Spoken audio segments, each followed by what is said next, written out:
Hello students, आज हम लोग इलेक्ट्रिक फील्ड के बारे में पढ़ेंगे कि इलेक्ट्रिक फील्ड क्या होती है।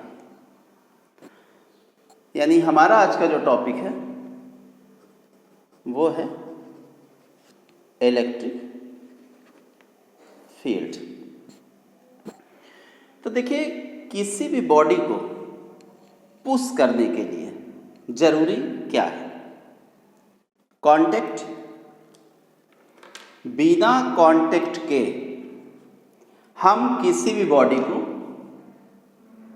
पुश या पुल नहीं कर सकते, लेकिन इलेक्ट्रिकल चार्ज जो है वो बिना कांटेक्ट के पुश या पुल कर सकता है। जैसे यहाँ पे एक चार्ज हमने रखा पॉजिटिव, और इसी के पास हमने एक दूसरा चार्ज रखा पॉजिटिव, तो इस चार्ज ने इसको रिपल कर दिया।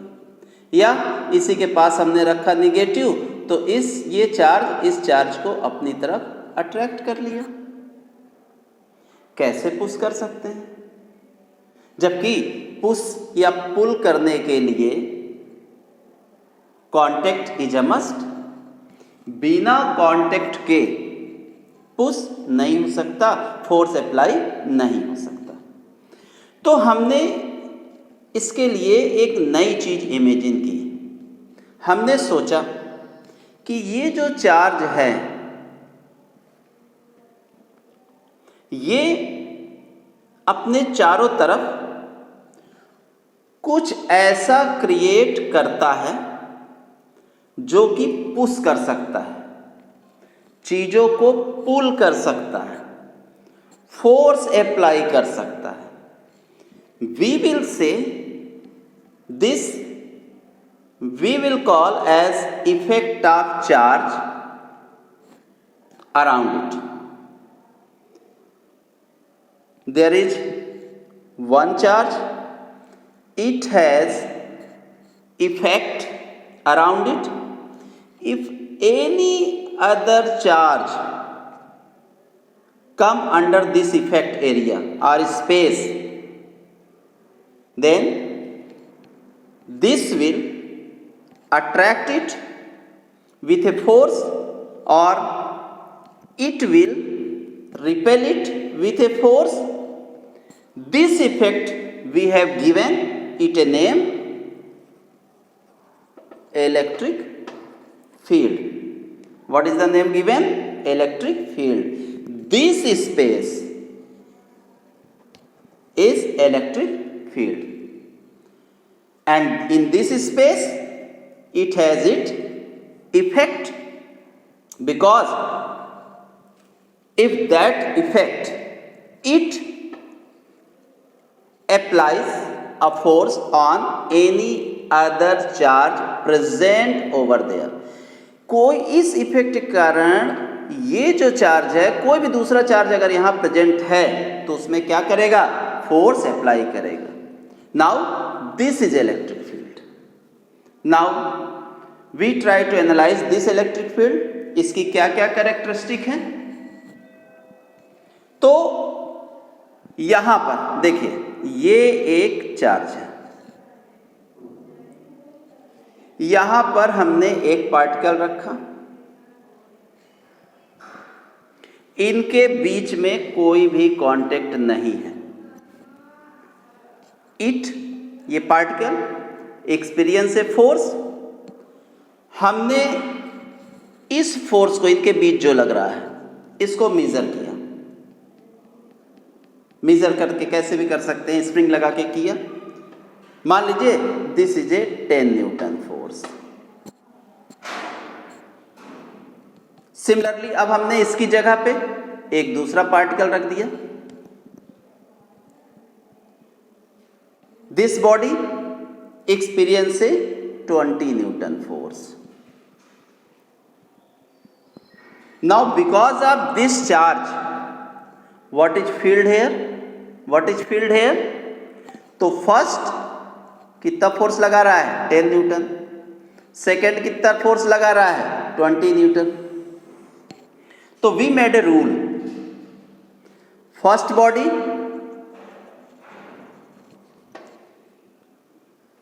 दिस हैज गॉट चार्ज, मान लीजिए 1 coulomb, this has got 2 coulomb, so 1 coulomb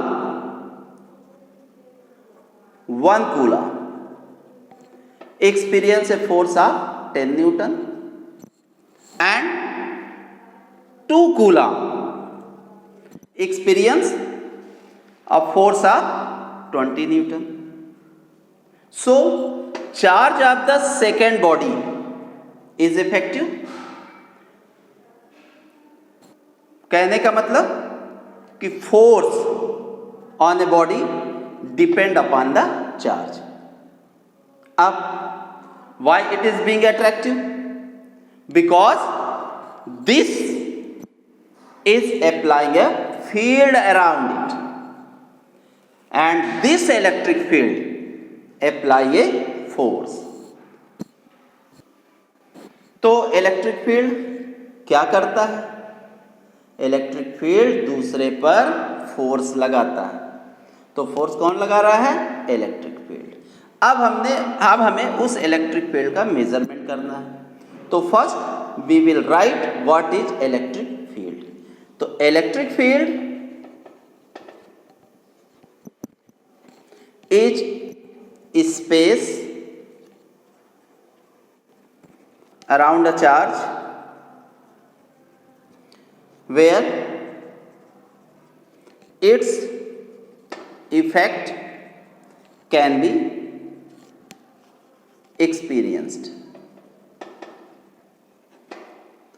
मतलब इलेक्ट्रिक फील्ड किसी भी चार्ज के चारों तरफ का वह स्पेस है जहां तक उसके इफेक्ट को एक्सपीरियंस किया जा सकता है.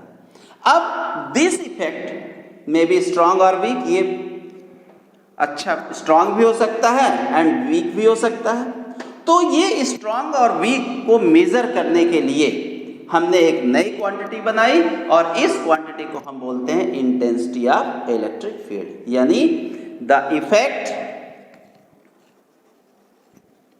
मे बी स्ट्रांग और weak. We call it intensity of electric field और इसे हम रिप्रेजेंट करेंगे किससे? ई से. अब हमें इसका फार्मूला बनाना है. तो यहां पर आपका एक चार्ज है जिसने अपने चारों तरफ एक फील्ड बनाई हुई है. अब उस फील्ड में अगर हमने यहाँ पे एक छोटा सा चार्ज जिसे हम लोग नाम देते हैं टेस्ट चार्ज रखा और जो चार्ज इलेक्ट्रिक फील्ड क्रिएट करता है उसे हम लोग नाम देते हैं सोर्स चार्ज. अभी हम इन दोनों के बारे में भी बताते हैं. तो force on a test charge, यहां पे देखिए, force on a test charge Q kept in electric field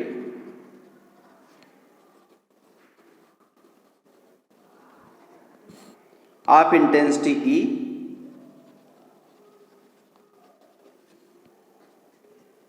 is F equals to Q into E.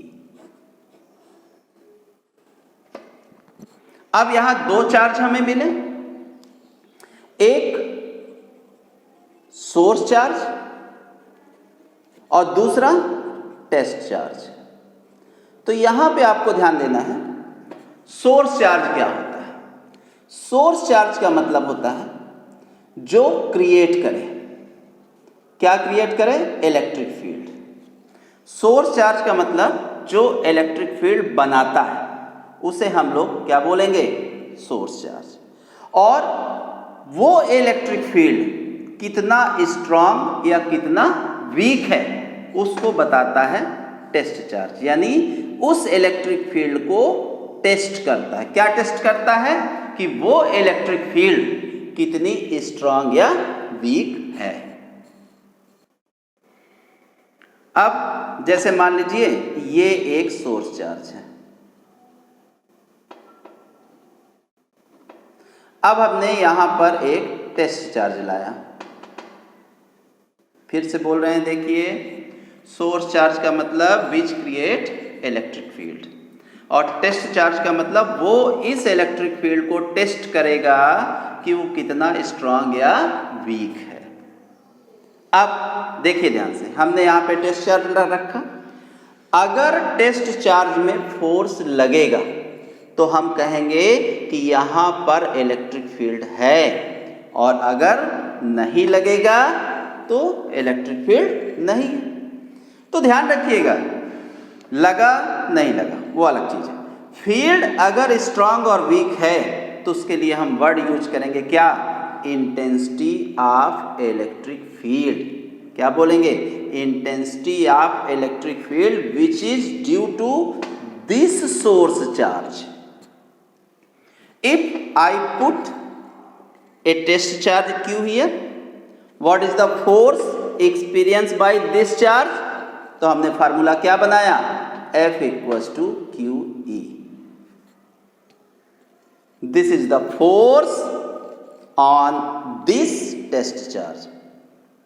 If I increase this charge, this body will experience more force. So my formula for force is F equals to QE. ध्यान रखिए फिर से थोड़ा सा कि charge के किसी भी सोर्स चार्ज क्या होता है, source charge electric field create करता है। तो किसी भी सोर्स चार्ज के चारों तरफ का वह रीजन जहां तक वो अपने फोर्स का एक्सपीरियंस कराए, अपने इफेक्ट का एक्सपीरियंस कराए, उसे हम बोलेंगे इलेक्ट्रिक फील्ड। और उस इलेक्ट्रिक फील्ड में रखा हुआ कोई भी unit positive test charge, unit test charge जितने फोर्स का एक्सपीरियंस करेगा वही उसकी कहलाएगी इंटेंसिटी। यानी इलेक्ट्रिक फील्ड को मेजर करने के लिए हमने कौन सा वर्ड बनाया, इंटेंसिटी ऑफ इलेक्ट्रिक फील्ड। अब हमारा अगला टॉपिक छोटा सा, जैसे अभी हम इलेक्ट्रिक फील्ड के बारे में और भी बात करेंगे। जैसे electric field due to a point charge. यहाँ पे आपको बता दें हम पॉइंट चार्ज क्यों नाम ले रहे हैं, क्योंकि इलेक्ट्रिक फील्ड निकालने के लिए, उसकी इंटेंसिटी निकालने के लिए हम लोग कूलॉम्स लॉ का यूज करेंगे, और कूलॉम्स लॉ सिर्फ और सिर्फ वैलिड है पॉइंट चार्ज के लिए। Suppose that this is a source charge Q, और इससे r डिस्टेंस पर, कितने डिस्टेंस पर, स्मॉल r डिस्टेंस पर एक टेस्ट चार्ज रखा है Q0। हमने टेस्ट चार्ज को किससे रिप्रेजेंट कर दिया, Q0 से। तो देखिए according to Coulomb's law, according to Coulomb's law, force of attraction और repulsion between them is F equals to, ध्यान दीजिएगा, F equals to 1/4 pi epsilon not Q into Q0 upon R square, but we know from here intensity E equals to F upon Q0। यहाँ पे confuse मत होइएगा, यहाँ पे हमने represent किया था Q से, यहाँ रिप्रेजेंट कर रहे हैं किससे, Q0 से। यहाँ पे हम किससे रिप्रेजेंट कर रहे हैं, Q0 से। अब इसकी वैल्यू यहाँ पे पुट अप कर दीजिए, तो F 1/4 pi epsilon not Q0 upon R square upon Q0, ये कैंसिल हो गया। तो यहाँ पर आपका फार्मूला क्या हो गया, 1/4 pi epsilon not Q upon R square. This is intensity of electric field. तो अब यहाँ पे अपने पास इलेक्ट्रिक फील्ड के दो फार्मूले हो गए। First F equals to Q0 into E, and the second one is E equals to 1/4 pi epsilon naught Q upon R square। ये सोर्स चार्ज के टर्म में है, और ये फार्मूला यहाँ से E equals to F upon Q not होगा। ये किसके टर्म में है? टेस्ट चार्ज के। और ये किसके टर्म में है? सोर्स चार्ज के। अब हम लोग डिफाइन कर सकते हैं इलेक्ट्रिक फील्ड को। कैसे? कि देखिए E equals to F upon Q not है। If Q not equals to 1 then E equals to F, मतलब intensity of electric field is किसके इक्वल है? फोर्स के। Force experienced by a unit test charge kept at that location। या इस तरह से भी आप इसको डिफाइन कर सकते हैं कि intensity of electric field is equal to the force experienced by a unit positive test charge when placed in a electric field।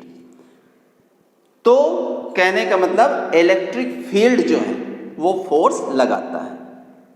किस तरह का फोर्स लगाता है? बिना कांटेक्ट के। ये चीज तो क्लियर हो गई कि जहां फोर्स कांटेक्ट में नहीं है वहां किसका कॉन्सेप्ट आ जाता है? फील्ड का। अब कैसे वो चीज को खींच सकता है, कैसे वो खींचता है या दूर करता है, इसके बारे में थोड़ा सोचिए। जैसे हमने कहा कि ये एक ऑब्जेक्ट के पास चार्ज है, ये यहां पे पड़ा और यहां पर एक चार्ज है, ये इसको कांटेक्ट नहीं करता, फिर कैसे खींचता है? हम कहते हैं कि भैया इलेक्ट्रिक फील्ड से। आप उसको याद भी कर लेते हो, हाँ इलेक्ट्रिक फील्ड है, खींच लिया। पर ये कैसे हो सकता है कि किसी चीज में बिना कांटेक्ट के, किसी भी चीज को बिना कांटेक्ट के हम खींच लिया जाए? तो हमको सोचना पड़ता है, हमको इमेजिन करना पड़ता है कि इलेक्ट्रिक फील्ड होता क्या है। तो बेसिकली हम इसको इस तरह से याद कर सकते हैं। हमको एक्चुअली नहीं पता कि इलेक्ट्रिक फील्ड की शेप क्या होती है, क्योंकि वो तो हमको दिखता नहीं, हम उसको हाथ में नहीं ले सकते। तो हम क्या सोचते हैं? इमेजिन करिए, वो इसी तरह का होता है जैसे किसी मकड़ी का जाला, स्पाइडर। स्पाइडर समझते हैं ना, मकड़ी का जाला, स्पाइडर वेब कैसे होता है? जैसे आप देखे होंगे दरवाजे में, मान लीजिए किसी दरवाजे में एक मकड़ी वेब बना लेती है, जाला बना लेती है। ये मान लीजिए मकड़ी है, उसने इस तरह से जाला बनाया हुआ है। एंड अदर इंसेक्ट, जो भी कोई दूसरे कीड़े आते हैं, not able to see this web, उनको ये वेब नहीं दिखती, जैसे हमको इलेक्ट्रिक फील्ड नहीं दिखता। जब भी कोई इंसेक्ट जाता है तो वो इस वेब में फंस जाता है। Now see what web is doing. Web is doing two job, वो दो जॉब करती है। First, it inform the spider that there is a insect in your field। इसको हम बोलते हैं field of effect. So field क्या काम करता है? It inform the source charge that there is another charge in your field. अब ये इससे पूछता है कि भाई तुम कौन हो, किस कास्ट के हो, मेरी कास्ट के हो, दूसरी कास्ट के हो। मतलब अगर मैं प्लस हूं, इलेक्ट्रिक फील्ड का भी कॉन्सेप्ट यहां लेते जाइएगा, अगर मैं प्लस हूं तो क्या वो भी प्लस है या निगेटिव है? तो मान लीजिए उधर से जवाब आता है, फील्ड उसको सिग्नल देता है कि ये निगेटिव है, माइनस है, तो ये कहेगा ए खींच लो, और अगर प्लस है तो भगा दो। जब वो बोलता है कि ये माइनस है तो उसको पुल कर लो। तो स्पाइडर की नेट क्या करती है? यहां पर इंसेक्ट आया तो नेट उसको ऐसे, नेट उसको लपेट के खींच लेती है। This is how it applies force. तो किसने फोर्स अप्लाई किया? नेट की स्ट्रिंग लें जो कि दिखती नहीं है, और अगर स्पाइडर चाहे तो स्ट्रिंग को लंबा भी कर सकता है जिससे इंसेक्ट दूर हो जाए। यही काम इलेक्ट्रिक फील्ड भी करता है। वी कैन जस्ट इमेजिन कि इलेक्ट्रिक फील्ड जरूर इसी टाइप की कोई चीज होगी। ये इलेक्ट्रिक फील्ड वर्क करता है। क्या वर्क करता है? It applies force. हमको अलग से ये दिखता नहीं है, हमारी आंख में वो इफेक्ट नहीं करता, लेकिन हम आगे जाके हमारी आंख में वो इफेक्ट करता है। हम आगे जाके पढ़ेंगे कि हम जो कुछ भी देखते हैं वो इलेक्ट्रिक फील्ड के कारण ही देखते हैं। ऑप्टिक्स में हम पढ़ते हैं। तो we can just imagine that field is a characteristic due to which one object applies force on other object without any visible contact। जिस तरह से ग्रेविटेशनल फील्ड होती है उसी तरह से इलेक्ट्रिक फील्ड भी होती है। तो कहने का मतलब electric field is the measurement of force, या उसी को आप लिख सकते हो force is the measurement of electric field. Electric field is A vector quantity और इसकी डायरेक्शन वही होती है जो फोर्स की डायरेक्शन है। इसकी जो यूनिट होती है न्यूटन पर कूलम्ब से, और डायमेंशन फार्मूला ये होता है mLT-3A-1। तो यहाँ पर आपको ध्यान देना है कि we can just imagine that field is a characteristic due to which one object applies force on the other object without any visible contact. Okay, तो इतना आपको इसको ध्यान रखना है। नेक्स्ट क्लास में हम लोग डिस्ट्रीब्यूशन ऑफ चार्जेस के बारे में पढ़ेंगे। हाँ, यहाँ पे एक चीज ध्यान रखिएगा कि ये फार्मूला सिर्फ और सिर्फ पॉइंट चार्ज के लिए ही ट्रू है, ये ध्यान रखना है आपको। Okay, thank you.